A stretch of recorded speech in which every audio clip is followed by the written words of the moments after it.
You're listening to the World Food Prize Podcast, dialogue that feeds the world. Twice a month, we bring you inspiring conversations with the leaders, innovators, and changemakers working to increase food and nutrition security.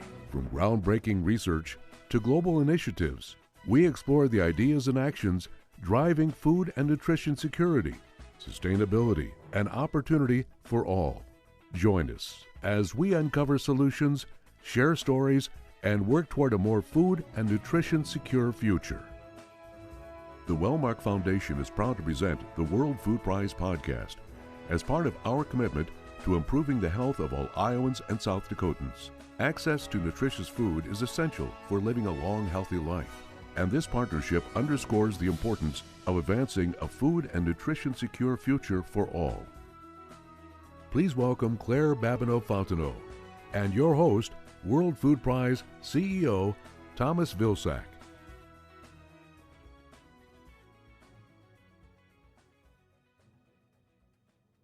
Welcome to the inaugural episode of the World Food Prize podcast, as we mark the 40th anniversary of the World Food Prize. It's especially fitting to begin this conversation with a leader whose work is so aligned with the Foundation's mission. Today, I'm honored to be joined by Claire Babineaux-Fontenot, the CEO of Feeding America and a nationally recognized leader in the fight to end hunger. Before leading Feeding America, she spent more than a decade in senior leadership at Wellmark, overseeing global financial operations across dozens of countries, and earlier in her career, served in roles spanning public service, legal practice, and professional services.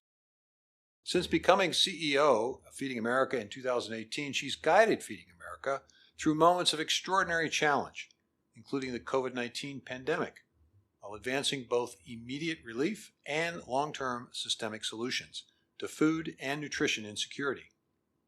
Claire's work reflects a deep commitment to partnership, equity, and addressing the root causes of hunger, and I'm delighted to welcome her to the podcast. Claire, thank you so much for joining us today. This is such an important topic, and you are our first guest on a podcast that we hope generates a lot of enthusiasm for people that are hunger fighters and for folks who are interested in providing food and nutrition security for all. So again, appreciate you taking the time. You know, one of my favorite lines from Hamlet is a line that the king basically says as he's trying to figure out if he can work his way out of having killed his brother. And it goes something like this, words without thoughts and never to heaven go. And I thought of that line today because so many of us talk about hunger and food security and insecurities, nutrition and so forth, having never really experienced it. But I think you have. And let's start with your story. Let's start with your experience with hunger, which I suspect has probably been a significant impact and effect on your life. It absolutely has. So first, let me say thank you to you, Governor. Thank you for doing this podcast, and thank you for honoring the work of this remarkable network by having us participate. And I'm honored that I get to be an ambassador for people experiencing hunger and the network in this capacity. So thank you very much. And thanks for asking that question because you know, Governor, that this work for me is so deeply personal. And in fact, if you don't mind, I'll first start by explaining something that makes my family maybe different than most. I am one of 108 children who called my mom and dad. They are in the National Adoption Hall of Fame. They dedicated their whole lives nearly to service to children. So in our family, we've always known things that some people in our country, I think, still kind of struggle with, which is we do not need to look to distant shores to find people experiencing hunger, children experiencing hunger, because hunger exists here. And so when I'm asked about the face of hunger, I often say, well, among the faces of hunger, would be mine. Um, I will not forget what it felt like for me to be one of the ones in the family who was viewed as having made it. I graduated high school, which was something that no one had done in our family before my generation. I'd graduated from college. I'd gone to law school, and although I had a job the whole time I was in law school, and in fact had a job from the moment that I got my first job, I'd never been without a job from that moment until when I left Wellmark, which we can talk about later. So for decades, I'd always had a job. I had a job then. I was a full-time student and working. And one day I realized that not only did I not have much to eat, I had nothing left. And I was trying to reconcile myself to what that would mean. And well, maybe there's something I could do. How could I stretch? How do you stretch nothing? I had nothing, not even my ramen noodles that I was known to get, as many people in college are. So on that day when I realized that I had to get help, I walked across the street from my little apartment to my local Salvation Army. And I want to talk about it because of the difference between how I felt when I walked in and how I felt when I walked out, and how that fuels my advocacy for this work. So I'm going to try to make it as brief as I can, but I recall that I felt so much shame walking into that building. My mom would have said I walked in with my head down and my tail between my legs. I felt defeated. I felt as though I'd done something wrong, although I was a hard worker. Somehow I must have done something wrong to find myself in this place in need of help in the way that I was. And upon arriving, I was greeted with such kindness from the very moment that I walked in. And then there was a particular lady whose name I wish I could remember. I've tried to go back and find her since then and have been unsuccessful. But she could be any number of people who dedicate themselves to this work. So maybe there's something poetic about the fact that I don't know her name. But when she encountered me, she looked me in the eyes and she asked me, "Do you need help, baby?" And I said, "Yes, ma'am." And she said, "You need something to eat?" I said, "Yes, ma'am." And she brought me over to her desk. She didn't ask me a lot of questions, except those two questions that I mentioned. And then she proceeded to give me some food stamps. And the way that I felt walking out of that building, I know that my head was higher. I know my back was straighter. And it had everything to do with the way that I was treated while I was inside of that building. The dignity with which I was treated while I was there, the care with which I was treated while I was there. And I will never forget either the way it felt going in or the way it felt going out. And it's part of the reason that I feel so privileged that I've had the opportunity to serve in this role, because there's so many people out there who ensure that people like me get access to the food that they need. They get that hand up in a way that's so affirming to their humanity. And I'm proud that I get to be affiliated with people like that. That is a compelling story, and it's really a story of community, the power of community. I would say my story is just slightly different. I started out life in a Catholic orphanage, and so hats off to your mom and dad for the gift of adoption. And I certainly benefited from that gift. But what I know about my early life is I was probably fed too much. My parents, when they selected me from the orphanage, they suggested it was that I was like the Thanksgiving turkey. They looked for the plumpest kid in the orphanage, and they said, "We'll take him." But nevertheless, it was the community that fed me in my early days. It was the community that fed you in that very pivotal moment.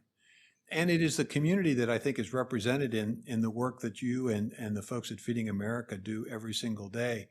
So if we can talk a little bit about Feeding America, but before we do, you mentioned that you had a career at Walmart, You leave Walmart. Why Feeding America? You could have gone to another corporation. You could have done probably a million different things with your law degree. Why Feeding America? Mm-hmm. Providence, destiny. I heard of Feeding America long before I joined. In fact, as fate would have it, my parents actually used to distribute food from Feeding America, from my local, the food bank that serves the community that I was born in, is Second Harvest of New Orleans and Acadiana. The region of the state of Louisiana that I'm from is called Acadiana, South Central Louisiana.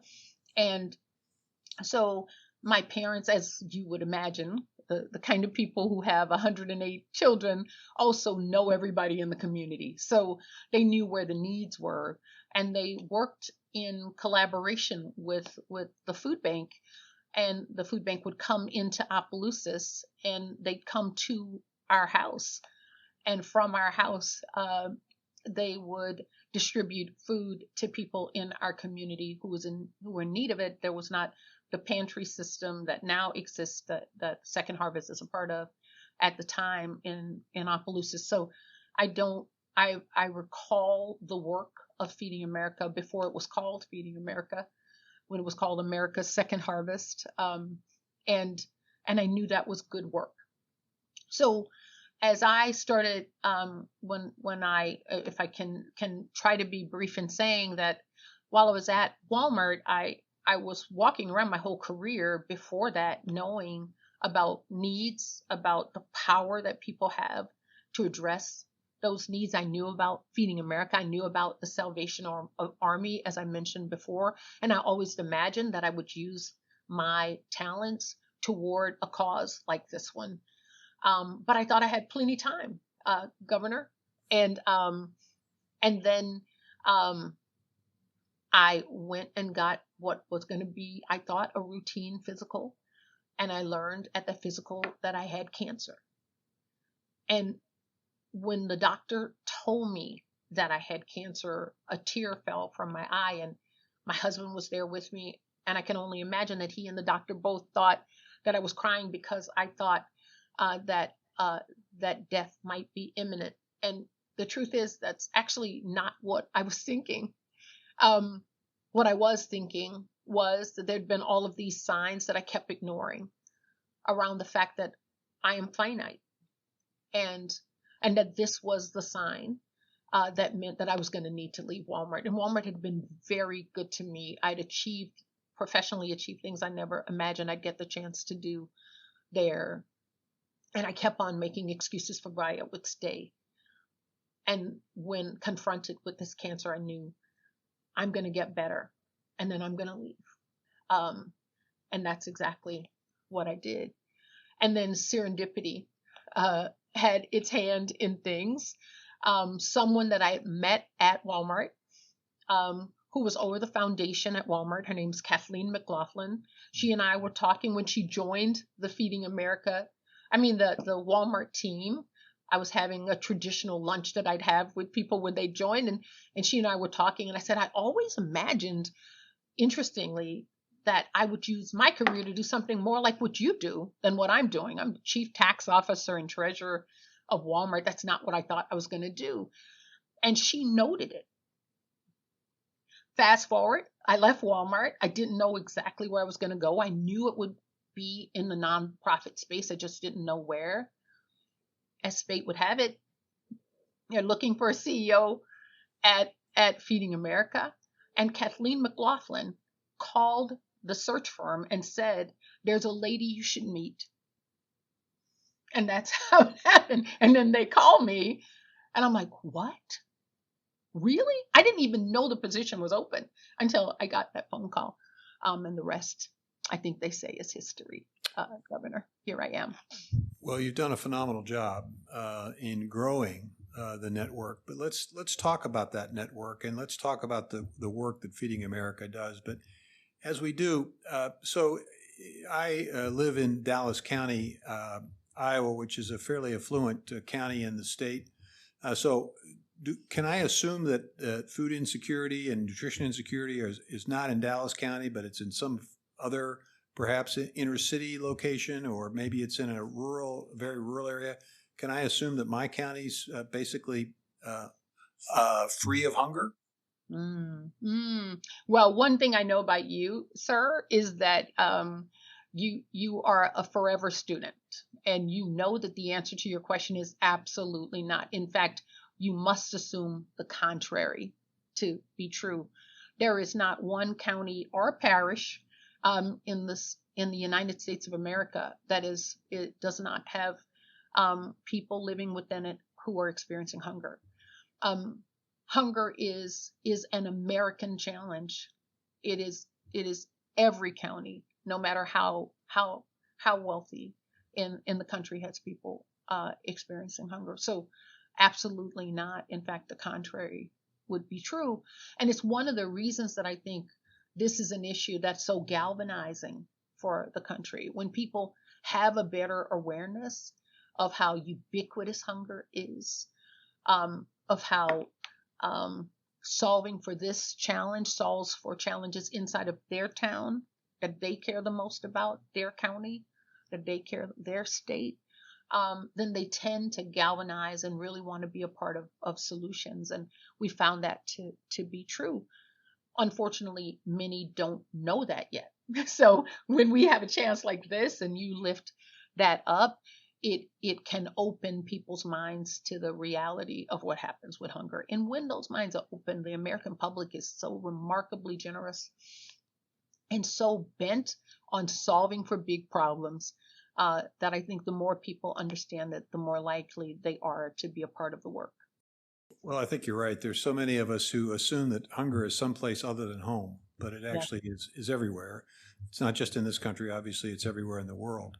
But if I'm not aware of hunger and the fact that it's everywhere, I'm probably not aware maybe of Feeding America. I'm probably not aware of the work that it does. So spend a few minutes of our time today helping to explain folks who might be listening to this or watching it, what is Feeding America? What does it do? Why is it important? And how does it address this issue of hunger? And what's its mission?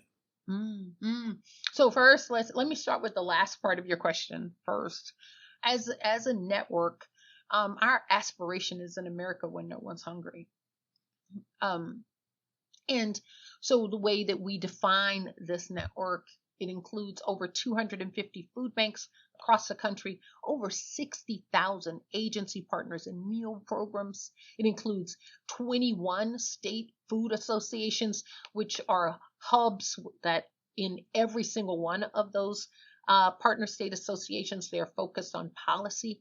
And it includes over 1 million volunteers. It includes donors and other partners as well, people who invest in this work. So it is a large network of like-minded people who address the challenge of hunger in myriad ways that include the provision of emergency food. So Feeding America matters in this country because we touch every county and parish in the whole United States and Puerto Rico. We stand in service to every one of those communities. Those food banks that I mentioned, sometimes people get a little confused about what's the difference between a food bank and a pantry. Well, a food bank will, by definition, include a warehouse. Pantries, by definition, will provide direct services and provide food directly to the community. There are food banks that also have pantries, but all food banks have warehouses, if you think about it that way.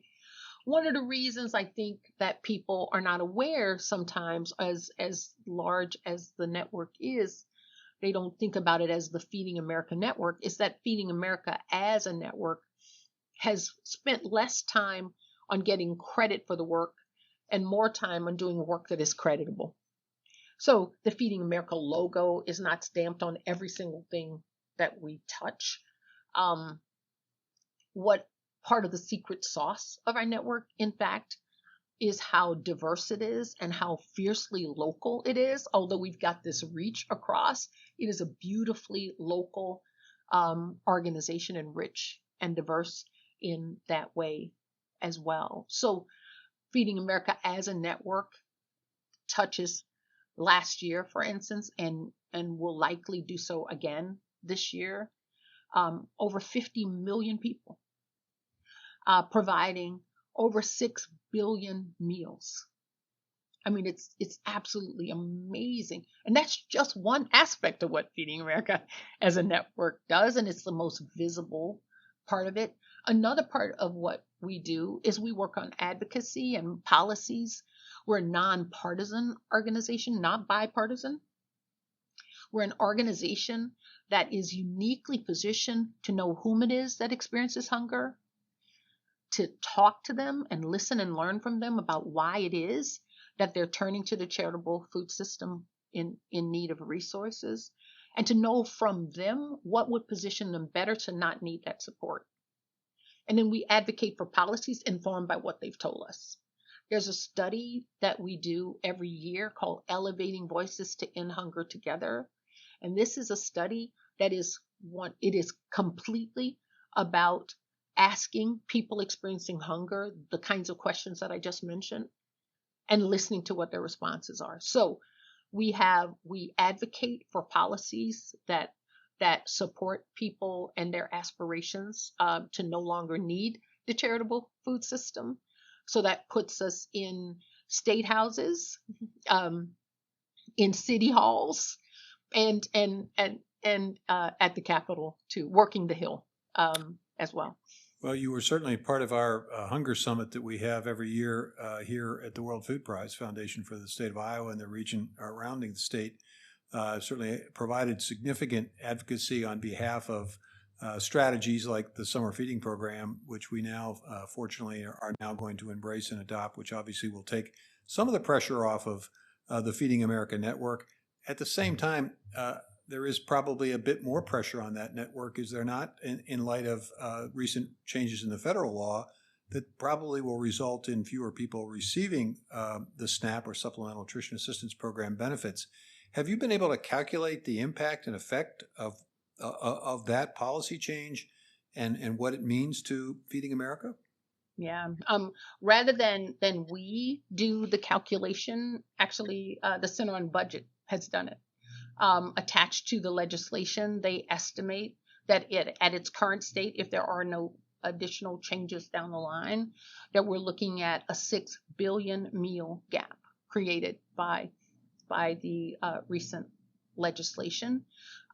It could be more than that, in fact. I don't know how deeply you want to explore the legislation, but there's a trigger inside of it based upon error rates that shift the responsibility for funding to states, depending upon how they do with those error rates.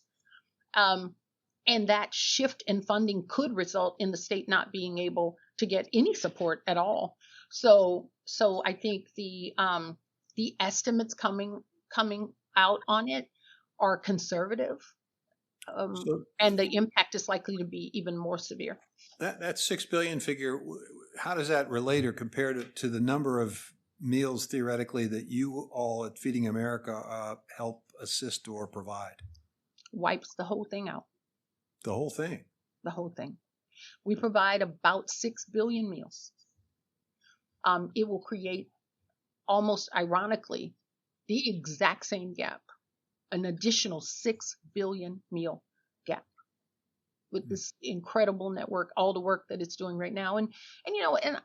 We often are asked questions about what the implications are for our network. And I think that's an important question. But I think the even more important question is, what will that mean for families across the country? What would that mean for economies across the country? If we can unpack it just a little bit more, as an example, I don't know that many people understand that there are about 250,000 retailers who have SNAP purchases. 250,000. So people know that big organizations like Wellmark do or Kroger's do. What I don't think they contemplate is how many small towns, how many rural towns have significant percentages of their purchases being SNAP purchases. There are rural communities where there's one store in the town, and that store has 60% and more of its purchases being SNAP purchases. So if you think about what that means for that town, the 40% who are not using SNAP actually might lose the store. Because for a store to be able to function when it loses 60% of its purchases, most cannot function. And therefore the whole store goes away. And now there's a desert there. And now you've got to think about how are you going to make certain that everyone who is relying on that store gets access to what they need. So there are certainly implications here and now on people who receive SNAP benefits themselves, and that matters, and we should care about that. And there are also implications for local economies, including those stores, but not limited to those stores.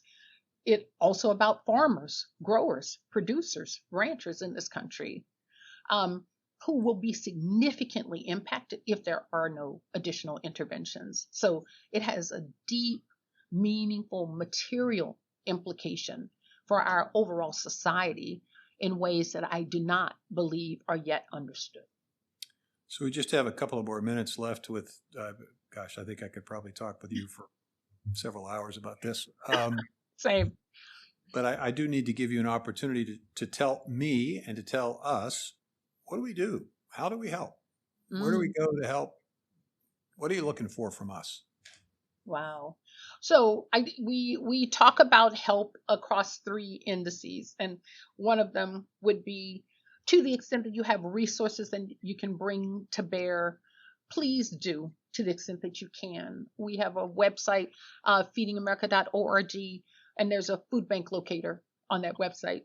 And if you put in the zip code of the community that you care the most about, there is a food bank in this network that's serving that community. And there are pantry partners that are serving that community as well. So if you want to get engaged in that way and you have resources, please feel free. Please do that. So you can use your voice. People in power, one of the things that they all have in common is they want to stay in power. And we're the ones who elect them. Let them know that this issue matters to you, that it's one of the issues that you will judge them on. And it will activate them to do the kinds of things that will result in material change for people experiencing hunger in your community and throughout the country. And then the third one is volunteer some time and know-how.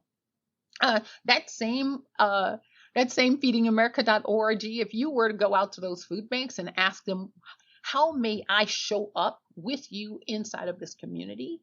How do I use my hands? How do I use my background, my training to be an even more robust part of this community? They'll have some good ideas for you as well. So I'd say those 3 things are the call to action: using your resources, using your voice, and using your hands. The folks who volunteer at those food banks are amazing people. I had many opportunities as Secretary of Agriculture to visit a number of food banks and pantries, and probably the most specific memory I have is of a disaster area where the warehouse itself was destroyed as a result of the storm. And those folks, in less than 24 hours, literally moved that warehouse from the damaged location to a new location. It was just it was miraculous. I mean, there is sort of a miracle occurring every day in those food banks. No, you're absolutely right, Governor. Tremendous people.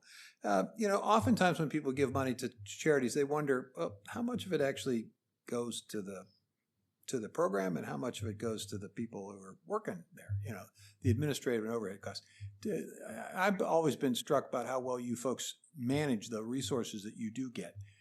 Tell us how well you do on that. Yeah, I'm rather proud of that one too. I used to do finance for a living. So being a good fiscal steward is something that matters to me, and more importantly, matters to this whole network. The national organization provides 98 cents on every dollar goes into community investments. That should matter to people who invest in our work, because usually that's what they're investing for. They want that money to reach local communities. They want that money in action. And that's what we do. And we're really proud of that. And we will continue to do that. And sometimes it means that we make sacrifices at the national organization in terms of, we refer to it as investing in ourselves versus investing in communities. And we certainly need to make certain that we're strong and able, that we have resources that we can put to bear at the national organization. But we strongly emphasize getting as many resources into local communities as we possibly can. So 98%, sir. Claire, if I donate $1, how many meals do I buy for a family? 10. Now, where else do you get that kind of math, Governor? $1. Is that amazing? And it has to do with the engine that we have. And now, if you want to donate canned goods, please do. But if you want to know the most powerful way to get food into your communities, put that dollar in, and we will convert that dollar into 10 meals. Isn't that amazing? Claire, I just want to thank you for taking the time, and I'll give you one more opportunity for that website so folks know how to get more information about an enormously amazing, fantastic organization, Feeding America. Well, first, let me say what an amazing and fantastic organization is the World Food Prize and the Foundation. And with your leadership, I only see even brighter futures for communities across the globe and across the United States. That website is feedingamerica.org. We're here for you, and we are here to help ensure that we show up in communities as the great neighbors that we can be. So thank you so much for having me, sir. Hunger-free America. What a great vision. Thank you all very much. Thank you.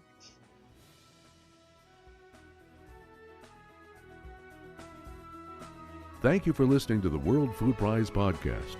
If today's conversation inspired you, we invite you to take the next step. By making a gift, you help support dialogue like this, elevate innovative solutions, give voice to science, and invest in the next generation of leaders working to end hunger.